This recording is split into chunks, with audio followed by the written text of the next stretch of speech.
In an announcement on Thursday, Mayor Michael Hancock introduced Denver's new sheriff, Patrick Firman. Prior to taking the job, he was a longtime corrections official in suburban Chicago and most recently worked as a law enforcement consultant. According to the Denver Post, Mayor Hancock considers Firman to be an agent of change who can inspire employees. Now, Patty, we've talked about this many times at the table, everything that's going on with the sheriff's department. Is he the savior? Well, he'd better be, I think, given the amount of scrutiny he's going to be under. It's interesting that people are busy talking about how he can't possibly deal with the Denver jails because his realm was suburban Chicago. I happen to be from that part of suburban Chicago. Well, so, I think you can actually survive in Denver and be from the northern suburbs of Illinois. It's going to be fascinating, though, to see how he's going to incorporate all the different recommendations made by all the different studies. We've had so many. They said he read the 277 recommendations from the LA firm that had studied it. He's inheriting a big mess, and one of the messes is going to be a lot of people who are currently on the job there, including Elias Diggins, who's been doing the job, who are going to have some hostility. You've got community groups that are upset because they didn't think they got enough notice about him, although they certainly had a lot of input into the process of what kind of sheriff they wanted. You've got the union that is upset also because it happened so quickly.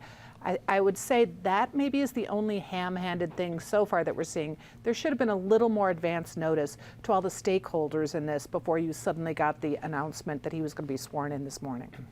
David, I know you have thoughts on whether or not sheriff should be appointed. What are your thoughts on this? I think Mayor Hancock made a very solid appointment, and I've criticized him on lots of things, but I think this one appears to be an outstanding decision.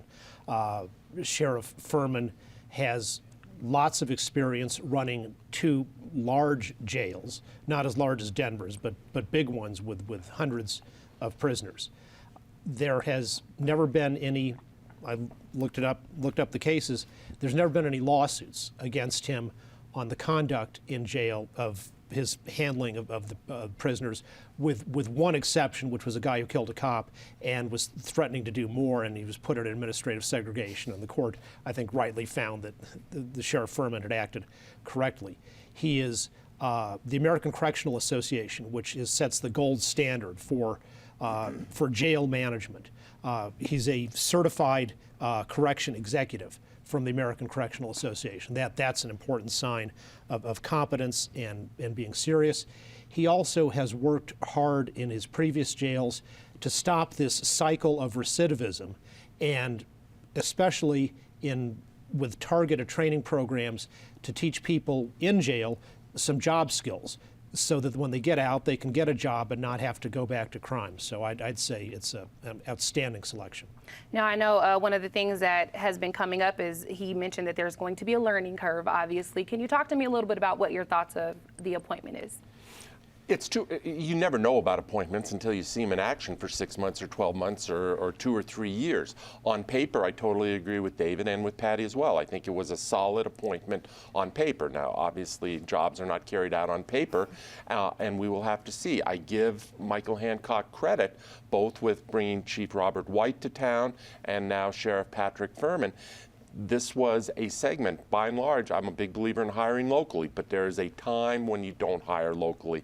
And given everything that had bedeviled this police department, and even more so over recent years, the sheriff's department, you had to go out of town. It better be a good appointment because it took long enough to get to this point. I mean, we have been waiting for this appointment for more than a year, it seems like. I don't have an exact period of time. There are prisoners out at Denver jail who have served their complete sentence while this search was underway.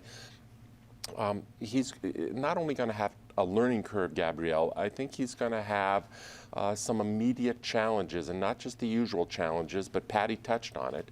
I think there's some people who are looking for him to fail and would be glad to throw a few banana peels in his way, and he's going to have to navigate his way around that and set some firm standards of what the expectations of this job will be and what will not be tolerated. His early actions will set the tone for what's to come. He definitely has a long road ahead of him. I'm hoping that we don't have to continue talking about the Sheriff's Department with him in office. What do you think? Well, hopefully we don't have to talk about it in such a negative light, and we won't see the city of Denver paying, 3 times more in lawsuits than the city of Baltimore that has crime rates that are not comparable to ours. You know, I think certainly the other panelists have touched on the fact that he's coming from smaller places, and I think whether he's able to really be as functional or successful in a more urban environment than the suburban environment that he comes from will be hugely critical to his success. And I think really one of the huge obstacles that he faces is the general distrust that exists between communities in Denver, particularly communities of color and lower income communities, and the Department of Safety as a whole. There is just a huge disconnect today. And whether this gentleman from suburban Chicago can begin to address those issues and make those communities whole and feel like they're being made part of the process and not just subjected to the system will really be critical. I think that the way that the search was carried out is not a good first step. There's been some rumblings about the lack of transparency, the lack of inclusion, the lack of public participation in that process, and to wit, we had this announcement come out as sort of a surprise. So we'll see what comes. It certainly will take time, but there's a huge amount of